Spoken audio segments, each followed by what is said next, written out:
Why would anyone spend $30 billion launching an airline if making money wasn't the priority? Because Riyadh Air isn't trying to play by the rules that built Dubai and Doha into global aviation giants. It's trying to rewrite them. For decades, the Gulf hub model looked untouchable. Emirates connected the world through Dubai. Qatar Airways did the same through Doha. Millions of passengers flowed through two small countries that turned geography into an empire. Then Saudi Arabia decided it wanted a piece of that traffic. Not with another regional airline, not with a slow expansion plan, and not with the pressure to generate profits from day one. Instead, Saudi Arabia built an airline from scratch, filled it with brand new Boeing 787-9s, backed it with virtually unlimited state resources, and gave it a mission far bigger than selling tickets. The goal is simple: pull passengers away from Dubai, pull passengers away from Doha, and turn Riyadh into the next great crossroads of global aviation. That's what makes Riyadh Air different. This isn't a traditional startup trying to survive its first few years. It's a national project. The airline is wholly owned by Saudi Arabia's Public Investment Fund and sits at the heart of Vision 2030, the kingdom's plan to transform its economy beyond oil. Riyadh Air wasn't created as an isolated business experiment. It was designed as one piece of a much larger machine intended to reshape trade, tourism, investment, and transportation across the country. Even its leadership reflects that ambition. Saudi Arabia recruited Tony Douglas, one of the most recognizable executives in Gulf aviation, and gave him the task of building an airline with no legacy systems, no outdated fleet, and no decades of operational baggage dragging it down. Everything starts clean. Everything starts modern. Everything starts with scale. And scale is exactly where the story becomes uncomfortable for Riyadh Air's competitors.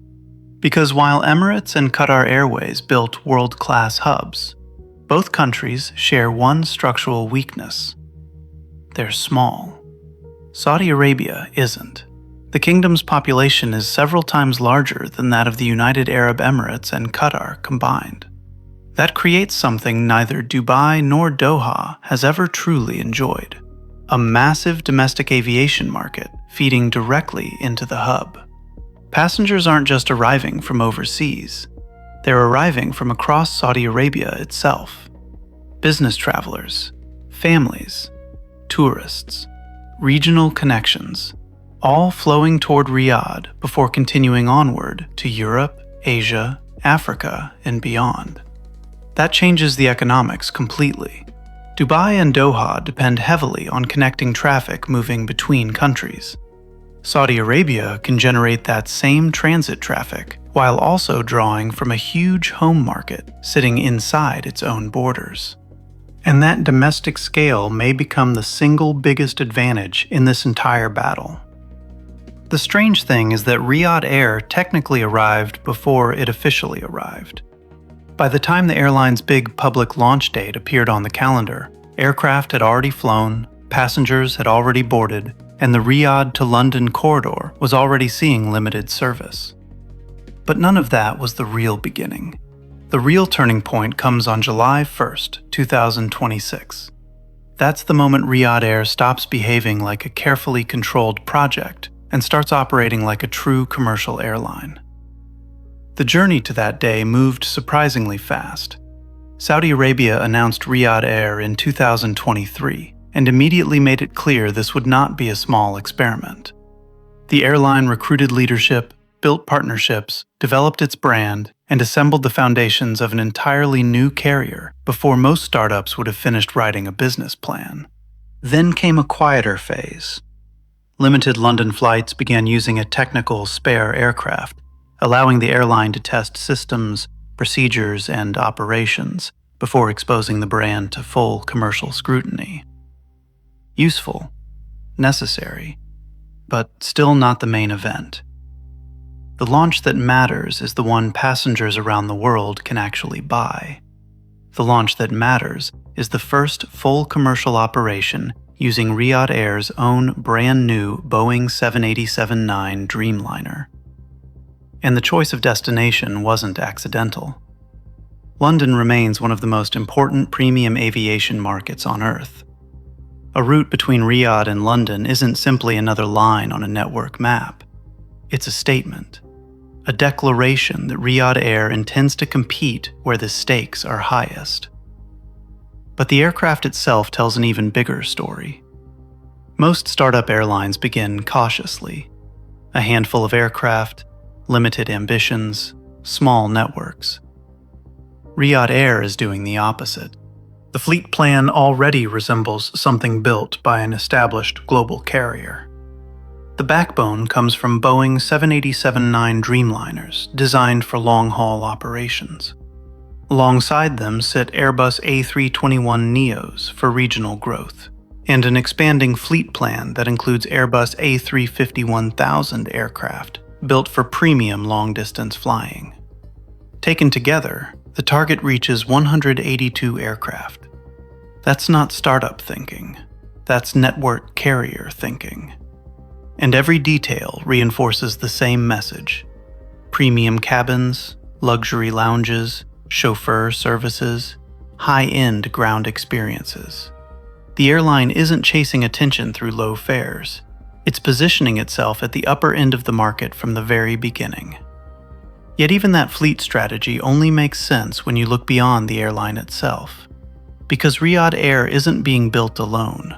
An even larger project is rising around it. King Salman International Airport. The carrier and the hub are being developed as parts of the same vision. Aircraft orders, terminals, cargo facilities, transfer corridors, and future expansion plans all point toward a single objective: turn Riyadh into one of the world's major aviation crossroads. This is why the scale feels different. Saudi Arabia isn't simply launching an airline and hoping infrastructure follows later. It's building the airline and the airport ecosystem together, creating the foundation for something far larger than a single carrier. And once that system is fully in place, the pressure on the rest of the Gulf becomes impossible to ignore.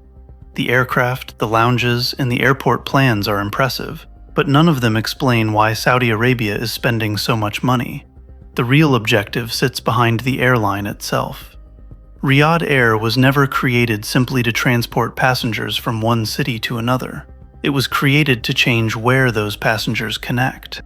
For years, Dubai and Doha have dominated the geography of global aviation.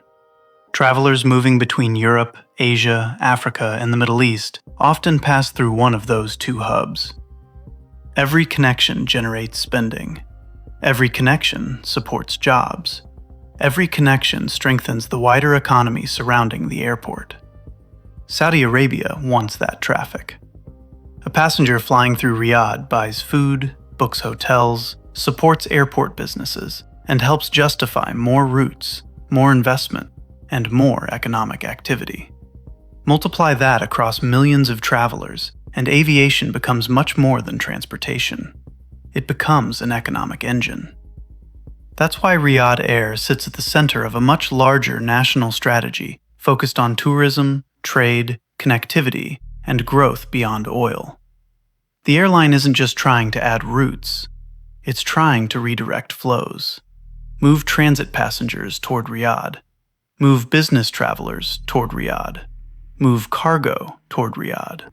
And over time, position Saudi Arabia as the connector instead of the connected. But building a hub isn't only about aircraft and ambition.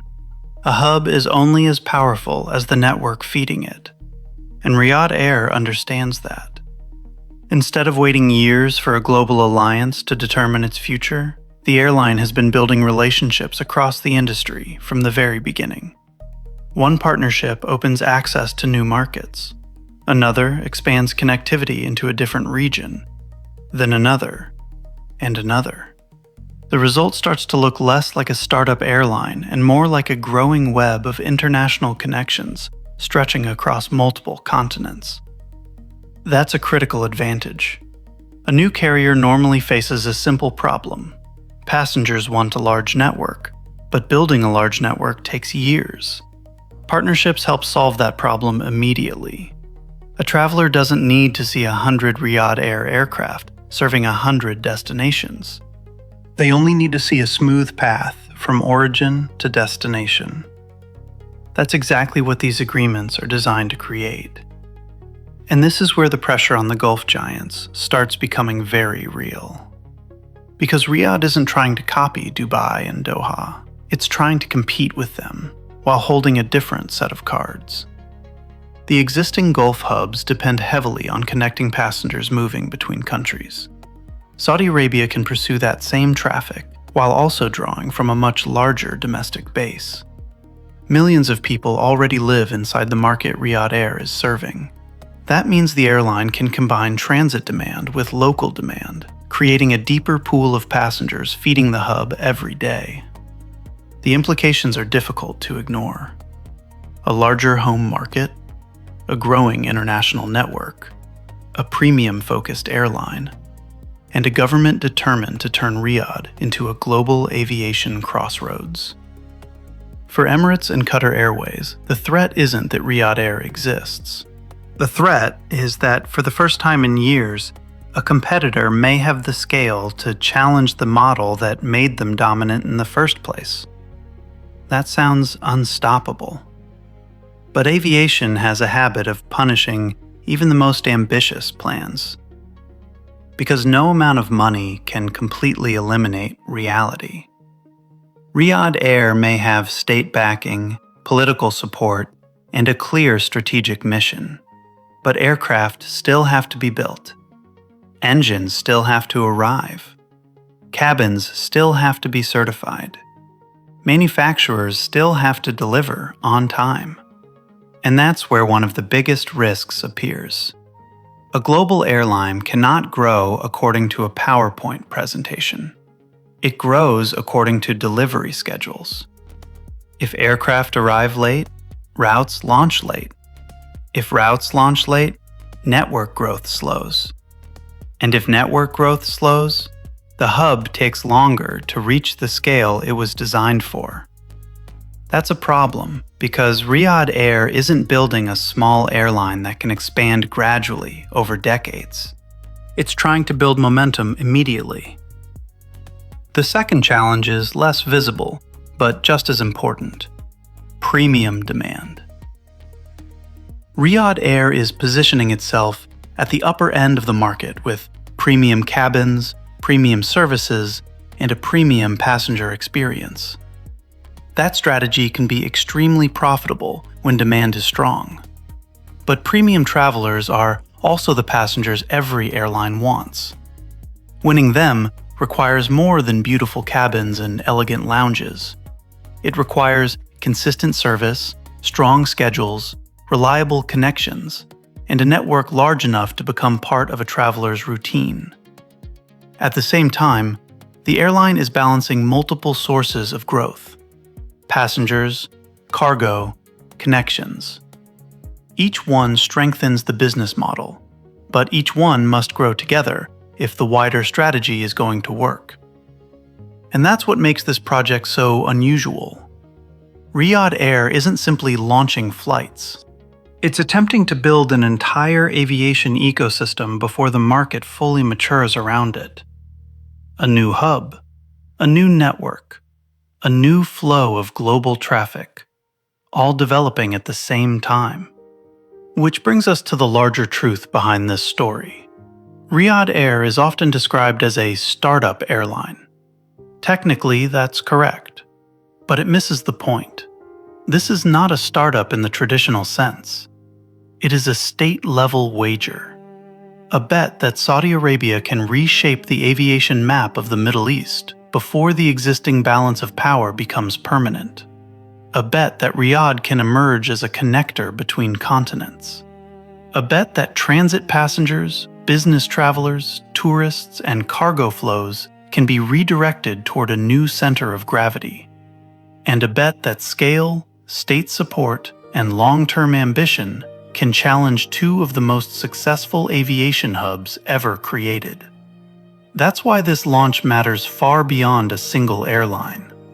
The real competition isn't over aircraft, it isn't over lounges, and it isn't even over ticket sales.